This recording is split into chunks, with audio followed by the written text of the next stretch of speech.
হবে। Yes. Yes or no? Yes. তার মানে আমার জেতা আর হারা, আমার হারা শুধু জেতা না, নট এ ইন্ডিভিজুয়াল পারসন। আমার সাথে রয়েছে সত্য, আমার সাথে রয়েছে ধর্ম, আমার সাথে রয়েছে চরিত্র। আমি জিতলাম, একটা সৎ মানুষ যদি জেতে তাহলে সততা জিতে যায়। পুরো দুনিয়া তাকে দেখে বোঝে যে আমাদেরকেও সৎ হতে হবে। একটা মানুষ এই করেই সমাজ পাল্টায়, একটা মানুষ এই করে দুনিয়া পাল্টায়। Yes. কিন্তু একটা সৎ মানুষ যদি জীবনে কিছু করলো না, কিছু করতে পারলো না, হেরে গেল, তাহলে সে শুধু একা হারে না, তার সাথে হেরে যায় সততা, হেরে যায়। আর একটা অসৎ মানুষ যদি উপরে চলে যায়, তাকে দেখে অনেকে ভাবে যে অসৎ ফসৎ কিছু ম্যাটার করে না, ম্যাটার করে হলো কাজ করলেই উপরে যাওয়া যায়। তাহলে মেসেজ কে গেল? খারাপ। তার মানে আমরা কে? আমরা একটা মেসেজ। আমার কথাগুলো বোঝাতে পারছি? আমি কেন 7 বছরে কুইট করিনি? কুইট করা কোনোদিন গর্বের হয় না। যারা কুইট করে তারা দরকার নেই বলেই করতে পারে, আমরা না চাইলেও করতে পারি। এমন না যে ফ্রাস্ট্রেশন আসেনি, এমন না যে ইনসিকিউরিটি আসেনি, এমন না যে ডিসবিলিভ আসেনি, এমন না যে কেউ এসে বারবার পিঠে থাপিয়ে দিয়েছে, এমন না যে কেউ একটুখানি প্ল্যানিং করে দিয়েছে, এমন না যে কেউ একটুখানি বুঝিয়ে দিয়েছে ভুলটা কি। যা করতে হয়েছে নিজেকে বুঝেই করতে হয়েছে। হলে হবে, না হলে না হবে, বাট করার হলে করো, ছেড়ে দেওয়ার হলে ছেড়ে দাও। পোছার মতো একটা লোক নেই যে ফোন করে জিজ্ঞাসা করবে কিরে তুই আসছিস না। স্মার্ট ভ্যালুতে আমি বাঁচলাম না মরলাম, ফোন করে একটা লোক নেই জিজ্ঞাসা করবে। আমি যদি স্মার্ট ভ্যালু থেকে চলে যাই, স্মার্ট ভ্যালুতে এন্টার স্মার্ট ভ্যালুতে কেউ জানতে পারবে না যে বিকাশ ঘোষ বলে কেউ অ্যাকচুয়ালি ছিল আদৌ। তারা পুরো দায়িত্বটা নিজেকে নিয়ে করতে হয়েছে। তারা মানুষ সাপোর্ট থাকার পরেও, পিছনে একজন দাদা দিদি থাকার পরেও, সবকিছু চোখে দেখার পরেও, প্ল্যানিং করে দেওয়ার পরেও, টার্গেট সেট করে দেওয়ার পরে, 5 বেসিক শিখিয়ে দেওয়ার পরে, তারপরেও অনেক মানুষ ছেড়ে দেয়। দরকার নেই তাই ছেড়ে দেয়। তাহলে কিছু মানুষ ছাড়তে পারে না কেন? কিছু মানুষ ছাড়তে পারে না এই কারণে, আমি কেন ছাড়তে পারিনি? নিশ্চয়ই কিছু এমন বুঝেছি তার জন্য ছাড়তে পারিনি। হ্যালো, আওয়াজ পাচ্ছি না, বোঝাতে পারছি? 7 বছর, 5 বছর, 4 বছর কোটি টাকার জোশে কেউ টিকতে পারে না, সেলফিশনেস নিয়ে কেউ টিকতে পারে না। আমি স্মার্ট ভ্যালু করছি কেন? কারণ আমাকে দাদা বড় বাড়ি বানাতে হবে। এই অবজেক্টিভ নিয়ে কেউ দীর্ঘ টাইম স্ট্রাগল করতে পারবে না। আমি স্মার্ট ভ্যালু করছি কেন? কারণ আমাকে দাদা ল্যাম্বরগিনি কিনতে হবে। এটা স্বপ্ন, কিন্তু নিজের স্বার্থে কোনোদিন কোনো মহৎ কাজ স্ট্রাগল নিয়ে করা যায় না বেশি দিন। কারণ স্বপ্ন আমাকে জোশ দেয়, স্বপ্নের একটা দরকার আছে, মাহাত্ম্য আছে, কিন্তু এটা জোশ দেয়। কিন্তু স্ট্রাগলের দিন, যখন প্রচুর স্ট্রাগল আসে লাইফে, তখন নিজের জন্য ভাবা স্বপ্ন তোমাকে সবসময় জোর দেবে না। তোমাকে সবসময় জোর দেবে কোন? মাথা রাখবে, সাকসেস পেলাম ফাটাফাটি, কিন্তু কোন এমন জিনিস আছে যেটা আমাকে খারাপ দিনেও বাঁচিয়ে রাখবে? কোন এরকম দিন, কোন এরকম মাইন্ডসেট আছে, কোন এরকম ফিলোসফি আছে যেটা খারাপ দিনেও আমাকে জিন্দা রাখবে? ওটা হয় মহান ফিলোসফি। একটা জিনিস ভাবার দরকার আছে, কি এমন জিনিস ছিল যেটা 16-18 বছরের ক্ষুদিরাম বোসকে লড়তে সাহস দিচ্ছিল? কি এমন জিনিস আছে? কি এমন জিনিস আছে যেটা ভগৎ সিংকে হাসতে হাসতে ফাঁসি চড়ার সাহস দেয়? কি এমন জিনিস আছে যেটা নেতাজি সুভাষ চন্দ্র বোসকে আইপিএস অফিসার মতো চাকরি, লাক্সারি লাইফ, ফ্যামিলি সবকিছু ছেড়ে দিয়ে একটা গুমনাম জীবন চয়েস করার এই যে পাগলপন, কি আছে যেটা ওদেরকে দেয়? কোন এমন মাইন্ডসেট আছে যার জন্য ভগৎ সিং তৈরি হয়? কোন এমন মাইন্ডসেট আছে যার জন্য গান্ধীজি তৈরি হয়? কোন এমন মাইন্ডসেট আছে যার জন্য ক্ষুদিরাম বোস তৈরি হয়? ওই মাইন্ডসেট নিয়ে যদি করা যায়, তাহলে টিম ফ্রিডম ফাইটার্স নামের একটা মিনিং আছে। আর তাহলে এই ঘরে বসে থাকা হাজার হাজার ছেলে মেয়ে সত্যিকারের ক্রান্তিকারী হয়ে বেরোবে। ল্যাম্বরগিনি স্বপ্ন নিয়ে বেশি দিন ফাইট করা যায় না। কথাগুলো বোঝাতে পারছি? আমি আমার খারাপ সময় কিভাবে ফাইট করেছি, এত লজিক্যাল ব্রেন। যদি লজিক দিয়ে বুঝি, আমি একটা সিম্পল জিনিস বুঝি। আমি একটা গল্প বলছি। জাপানের একজন ঘোড়া, একটা ঘোড়া, মানুষের কথা বাদ দিই, মানুষের তো অনেক উদাহরণ আমরা শুনেছি। জাপানের একটা ঘোড়া পুরো এন্টার দেশে ইন্সপিরেশন ছিল, তার নাম ছিল হারু উরারা। গুগলে গিয়ে সার্চ করে দেখে নেবো পরে, নাম হারু উরারা। একটা ঘোড়া এন্টায়ার কান্ট্রির ইন্সপিরেশন। কি করে? এই কারণে না যে সে উইনার্স, এই কারণে না যে সে যেই রেস লড়ে সেই রেস জেতে। হারু উরারা এমন একটা ঘোড়া, যেই ঘোড়াটা একটা, দুটো, তিনটে, চারটে, 10টা, 15টা, 30টা, 40টা, 50টা, 100টা, 80টা রেস না, সারা জীবনও রেস খেলেছে। 113টা রেস লড়েছে হারু উরারা। 113টার মধ্যে ও জীবনে কোনোদিন একটাও জেতেনি।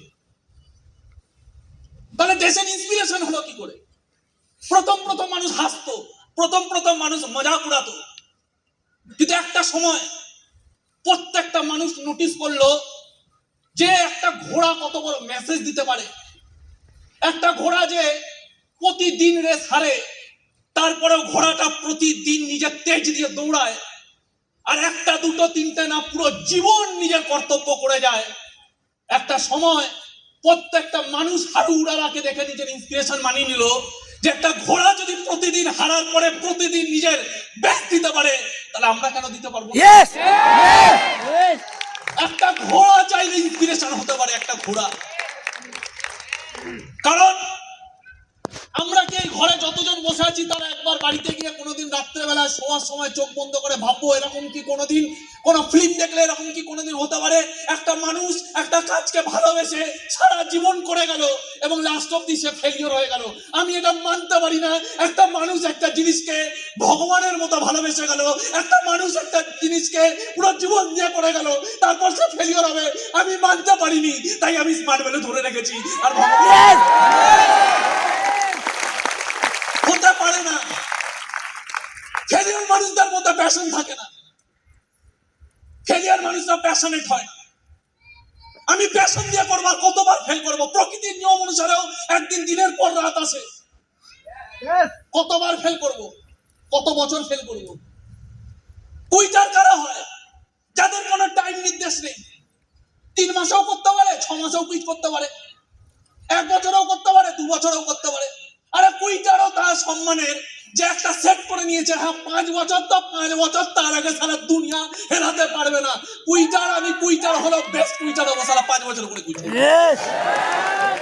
তাও একটা ডাইরেকশন আছে, এরও একটা ডাইরেকশন আছে। হ্যাঁ চলো 10 বছরের টাইম সেট, আমার লাইফের বেস্ট টাইম, আমার লাইফের বেস্ট দিয়ে আমি করব, 10 বছর করব। তারপর দেখবো আমি কি ডিসিশন নিই কি না নিই, হয় কি না হয়। এটাও একটা মানে আছে। যখন তখন হেরে যাচ্ছি, যখন তখন ছেড়ে যাচ্ছি, তারা কোনোদিন সাকসেস পাবে না, কোথাও সাকসেস পাবে না।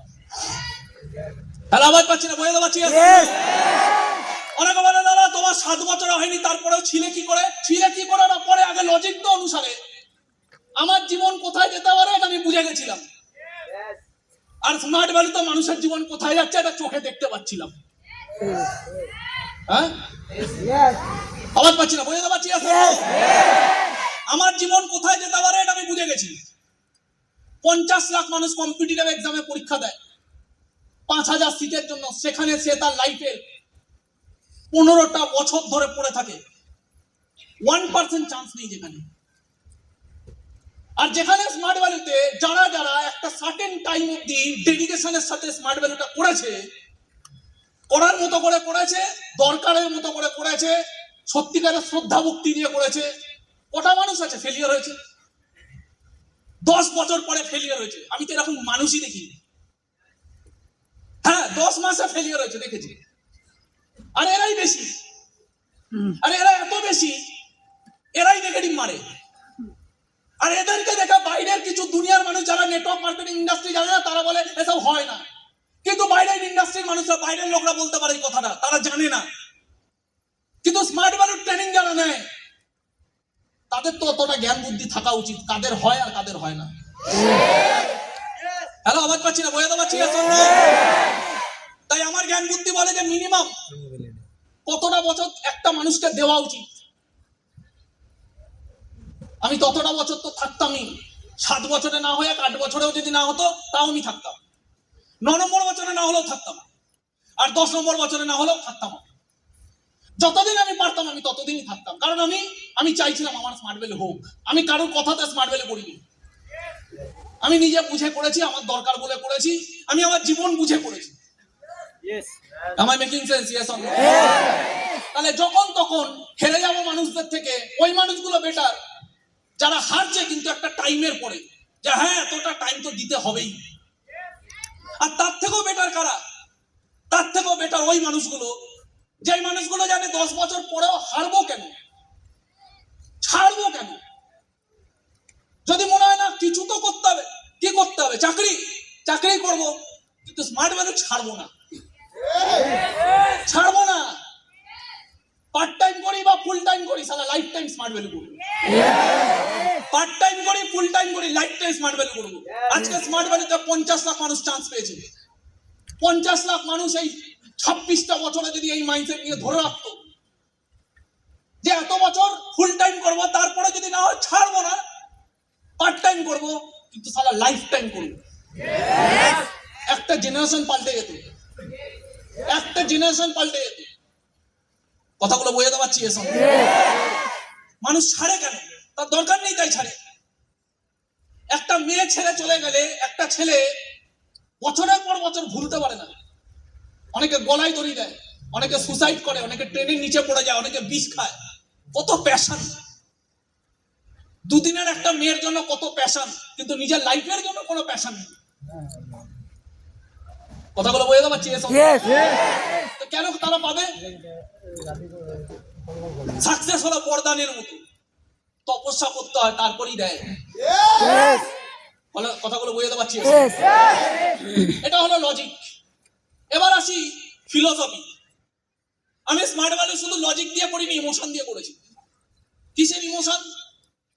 ইমোশনটা এটাই, একটু আগে রাহুল বলছিল একটা কথা, ইমোশনটা এটাই যে আজকে বাইরের মার্কেটে, যে আমি দুবাই গেছিলাম, ওখানে মারাত্মক গরম, রাস্তায় মানুষ থাকে না, মানুষ বেরোতে পারে না।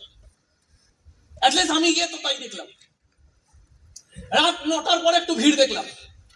রাত্রেবেলায় গরমে বেরোনো যায় না, দিনের বেলায় তো ভাবার বাইরে।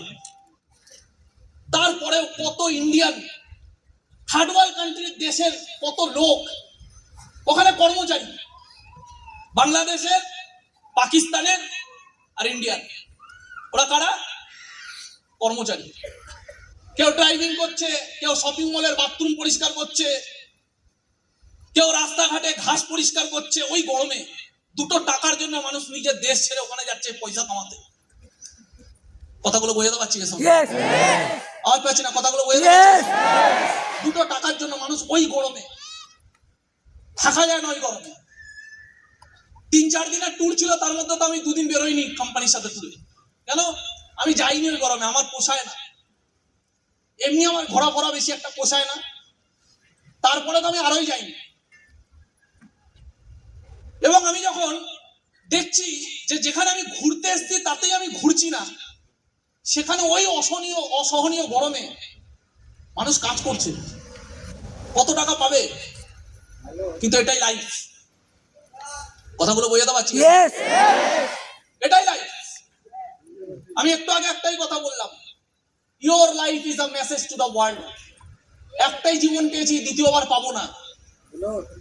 কথায় আছে, একটা গাছের পাতা যদি ঝরে যায়, গাছে নতুন পাতা আবার জন্মাবে, ওই পাতা আর আসবে না। আমরা হলাম সেই পাতা। এই জীবনটা চলে যাবে, অন্য জন্মে অন্য কেউ আসবে, আমরা আসবো না। এটাই আমাদের লাস্ট। আত্মা আবার জন্মায়, শরীর আর আসবে না। বিকাশ ঘোষ আর আসবে না। তোমার নাম যাই হোক না কেন, তুমি আর আসবে না। এটাই তোমার একমাত্র লাইফ ছিল।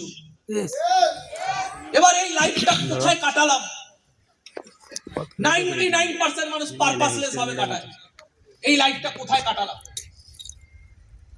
আমি স্মার্ট ভ্যালু করতে করতে করতে করতে পয়সা কামাইনি, পিন কামাইনি, কিন্তু কিছু জিনিস বুঝেছি। বলে না, যুদ্ধ জেতার আগে জ্ঞান দরকার। কুরুক্ষেত্র যুদ্ধে অর্জুনকে যুদ্ধ কিভাবে করতে হয় ভগবান কৃষ্ণ শেখায়নি, জ্ঞান দিয়েছিল। পারপাস দিয়েছিল।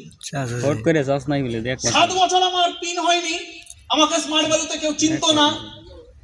7 বছরে আমি টাকা কামাইনি, 7 বছরে আমি লাক্সারি কামাইনি, কিন্তু 7 বছরে কিছু জিনিস কামিয়েছিলাম। সেটা কি? সেটা হলো কিছু বোধ। ডেট বিছনা বলছে হ্যাঁ ডেট বিছনা কথাগুলো বোঝাতে পারছি? এসব Yes.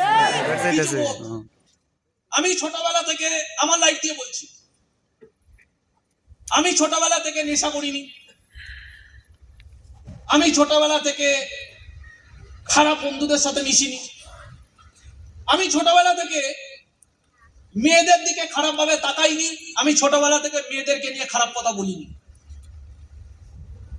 আমি বেশি বন্ধু বান্ধব করতে পারিনি, আমি খুব কম বন্ধু বান্ধবের সাথে মিশতাম এবং তারাও ভদ্র সভ্য ছিল। বেড়ে গেল আমার বাবা রিক্সা চালাতো, জীবনে কোনোদিন আমি মা বাবার থেকে কিছু চাইনি। অনেকে বাইক চায়, অনেকে মোবাইল চায়, অনেকে জামা কাপড়ও চায়, অনেকে হাত খরচা চায়। বিলিভ মি, আমি আমার ফ্যামিলিতে কষ্টটাকে ছোটবেলা থেকে এতটা রিয়ালাইজ করেছি, আমি কোনোদিন আমার ফ্যামিলি থেকে পয়সাটা পর্যন্ত চাইতাম না আমার শখের জন্য। আমি বছরে একবার জামা কাপড় পেতাম না, চাইতাম না। হ্যাঁ, তবে আমি র্যাঙ্ক করতাম, পড়াশোনায় ভালো ছিলাম। আমার বাবা যাদের রিক্সা টানতো তারা অনেক সময় আমার বাবাকে বলতো তোমার ছেলেকে নিয়ে আসবে। আমি তাদের বাড়িতে যেতাম, তারা ভালোবেসে আমার রেজাল্ট দেখে আমাকে বাহবা দিয়ে 500 টাকা হাতে দিয়ে বলতো এ নাও মিষ্টি খাবে। ওই 500 টাকা দিয়ে আমার মা কি করতো? বই কিনতো। ম্যাক্সিমাম বছর আমি সেকেন্ড হ্যান্ড বই কিনেছি, পুরনো বই লোকের।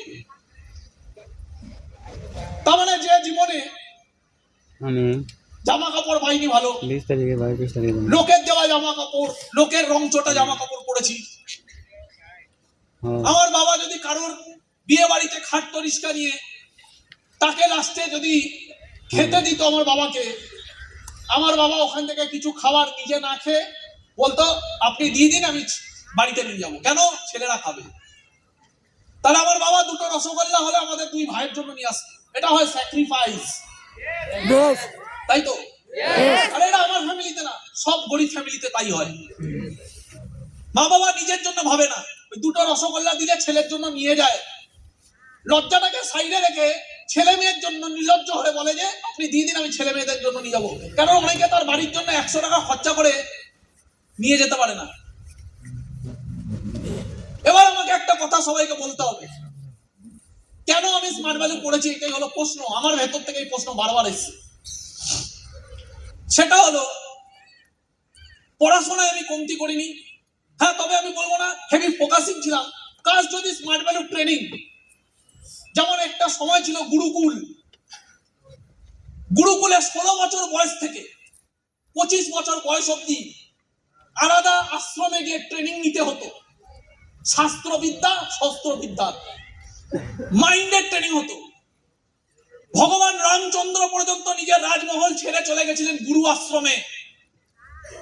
তারপরে ভগবান রামকৃষ্ণ জন্মায়, শ্রীকৃষ্ণ তাই, অর্জুনও তাই।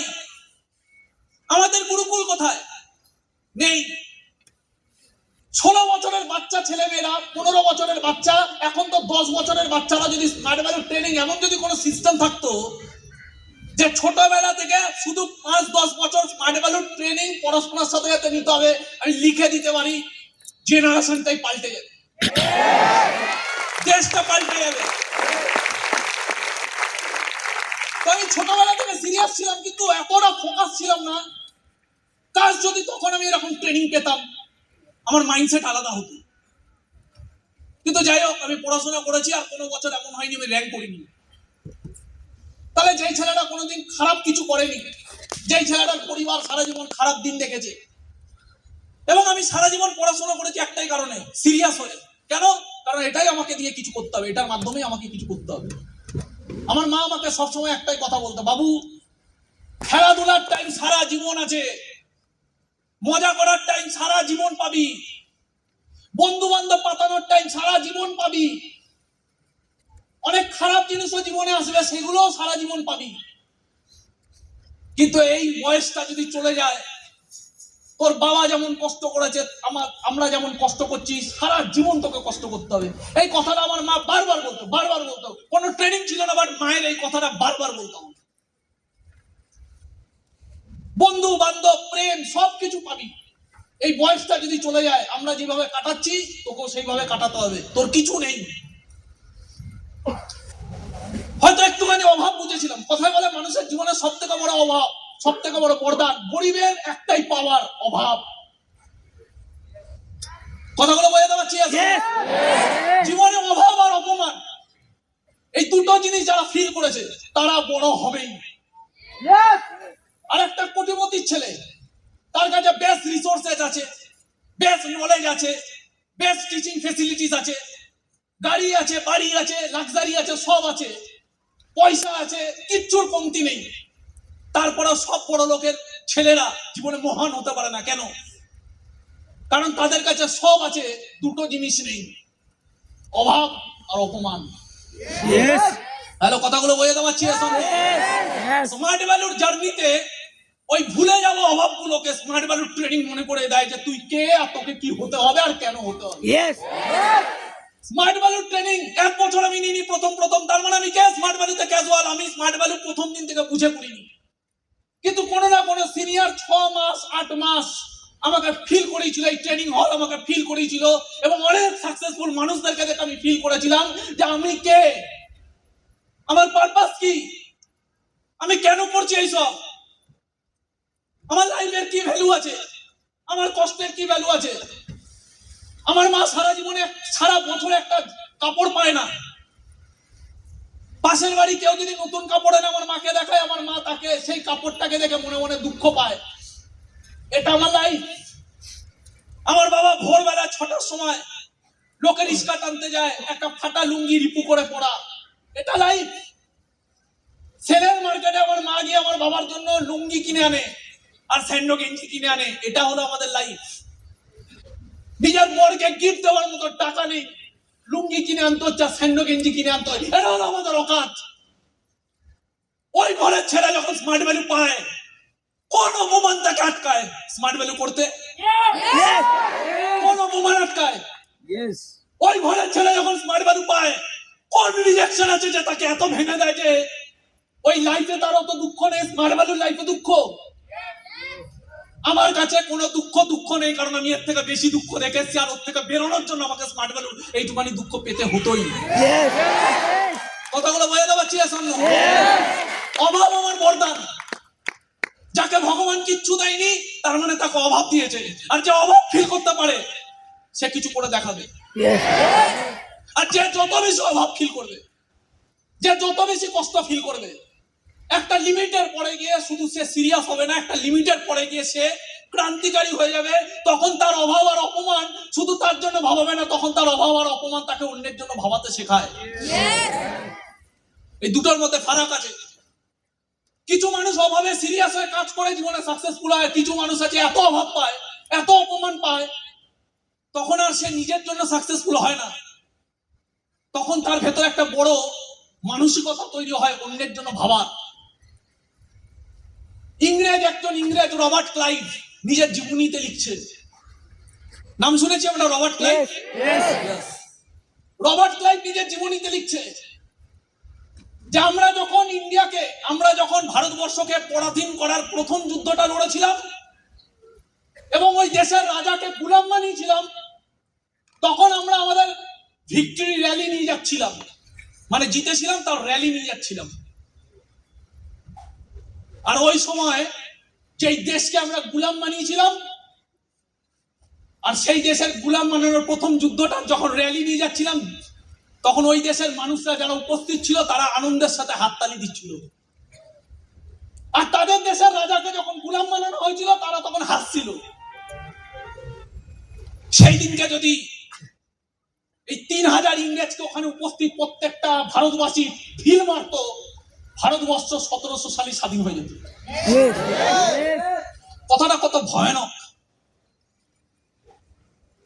যেই দেশকে পরাধীন করা হচ্ছে সেই দেশের মানুষরাই হাততালি মারছে। কি করে আমরা আশা করি যে আমরাও যদি কোনো ভালো কাজ করি খুব সহজে হবে?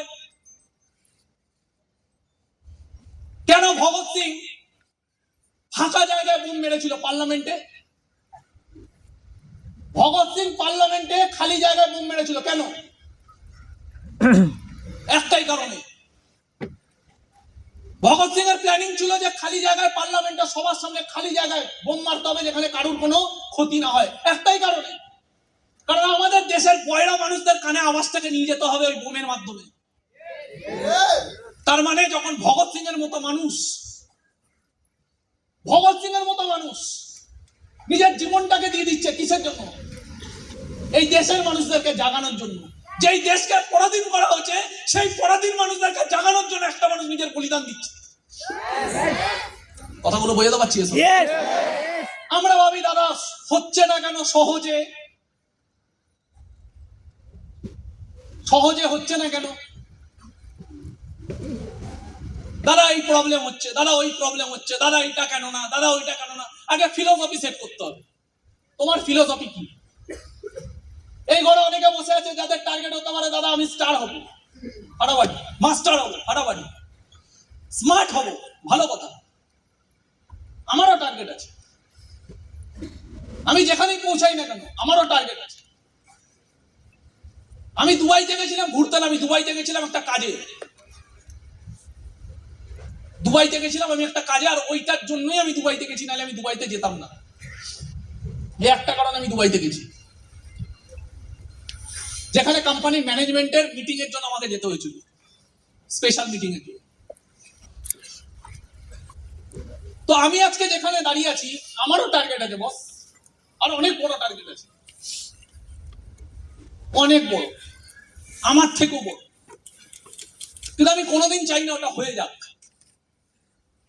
আমি সবসময় চাই আমি যেন এটাকে অ্যাচিভ করি। অনেকে চায় আমার দাদা স্টার অ্যাচিভার না হয়ে যাক, হয়ে যাক, হয়ে যাওয়াটাই আলটিমেট নাকি অ্যাচিভ করাটা আলটিমেট? আমারও স্বপ্ন আছে, আমি এখানে দাঁড়িয়ে আছি, আমারও কোনো ড্রিম আছে, আমি এখানে দাঁড়িয়ে আছি, আমারও কোনো টার্গেট আছে। তুমি তোমার দিক দিয়ে ভাবতে পারো দাদা তোমার আবার কিসের কমতি, তোমার আবার কিসের টার্গেট, না নিলেই বা কি। ওই একটু আগে প্রথমে একটা কথা বলেছিলাম, বদলে যাওয়া। বড় হওয়ার পর তুমি বদলাচ্ছ কিনা, তোমার ভিতটা কি দিয়ে তৈরি? ভিত যত খারাপ হবে তত তাড়াতাড়ি উপরে যেতে যেতে বদলে যাবে। আমার ভিতটা মজবুত তাই আমি বদলাইনি, আমার ভিতটা মজবুত তাই আমি সমুদ্র, আমার ভিতটা মজবুত তাই এইসব আমাকে এফেক্ট ফেলে না, আমার ভিতটা মজবুত তাই এইগুলো আমি 2 মিনিটও মনে রাখতে পারি না। আমার কোনো অ্যাসোসিয়েট আমাকে জন্মদিনে যদি কেক ফেক কাটায় না, আমি তাদেরকে একটা কথা বলে দিই, ভাই আমি খেয়ে ভুলে যাই। আমার বাড়িতে আমাকে সব বলে এ পুরো একে খাওয়ালে খেয়ে ভুলে যায়, সিরিয়াসলি আমি খেয়ে ভুলে যাই। তাই যে আমাকে আনন্দের সাথে জন্মদিনে কেক কাটায় আমি তাকে 2 দিন পরে কেলাই, এবং মনেও রাখি না যে খাবি ছিল আমার। কথাগুলো বোঝাতে পারছি? খেয়ে ভুলে যাই। তাই সুতরাং কি আমাকে কেক খাওয়ালো, কে আমাকে গিফট দিল, এগুলো আমার কাছে ম্যাটার করে না। হ্যাঁ এগুলো তো তাদের, হ্যাঁ অবশ্যই এগুলো ওরা তাদের মানসিকতা। কেউ আমাকে রেসপেক্ট দিচ্ছে ওটা আমার ক্রেডিট না, যে আমাকে রেসপেক্ট দিচ্ছে ওটা তার ক্রেডিট। এই যে রাহুল যে এখানে আমাকে নিয়ে এত কিছু ভাবলো ওটা আমার ক্রেডিট না, ওর মনোমানসিকতা এত বড় বলে ও ভাবতে পারছে, ওটা আমার ক্রেডিট না, ওটা ওর ক্ষমতা, ওটা ওর ক্রেডিট, ওটা ওর ক্যারেক্টার। কথাগুলো বোঝাতে পারছি? আসল এর রিটার্ন ও পাবে। আমি মহান না, ও মহান। আমি মহান না, সিরাজুল মহান। আমি মহান না, ইমরুজা, তাসমিনা, রহমান এরা মহান। আমি মহান না। যেমন তোমাকে কেউ যদি খারাপ চোখে দেখে ওটা তোমার প্রবলেম নেই, ওর নাজারিয়া খারাপ তাই তোমাকে খারাপ ভাবে দিচ্ছে। কথাগুলো বোঝাতে পারছি? এবার আমাকে একটা কথা বলো, যে যেই ছেলেরা জীবনে কোনোদিন খারাপ কিছু করেনি, যেই ছেলেরা জীবনে সারা জীবন সভ্যভাবে চলেছে, যেই ছেলেটা জীবনে সারা জীবন ফ্যামিলির কথা ভেবেছে, যেই ছেলেটার বাড়িতে সারা জীবন অভাব থেকেছে, এই ছেলেটা ভবিষ্যৎ কি? আমার ভবিষ্যৎ কি? আমার মতো অনেক ছেলে মেয়ে আছে ভারতবর্ষে, ভবিষ্যৎ কি? আমরা কি ভালো লাইফ ডিজার্ভ করি না? আমার বাবা সারা জীবন রিক্সা চালিয়েছে, এটাই আমাদের লাইফ? হ্যাঁ, আমাদের ভবিষ্যৎ কি? আমি সারা জীবন ভালো দেখেছি, আমার ভবিষ্যৎ কি ভাই? আমার স্কুলের একটা ছেলেকে দেখেছি ছোটবেলা থেকে পোত পাকা, মদ বিড়ি সিগারেট গাঁজা মেয়ে ফেয়ে সবকিছু করছে, ওরা সারা ভবিষ্যৎ যা, আমারও তাই ভবিষ্যৎ। হ্যাঁ, কথাগুলো বোঝাতে পারছি এর সঙ্গে? ওরা যা ভবিষ্যৎ, আমারও তাই ভবিষ্যৎ। এর জন্য তো আমি একটা কথা বললাম, আমাদের লাইফ মেসেজ। তাহলে মানুষ ভালো থাকবে কেন? কত গাড়ি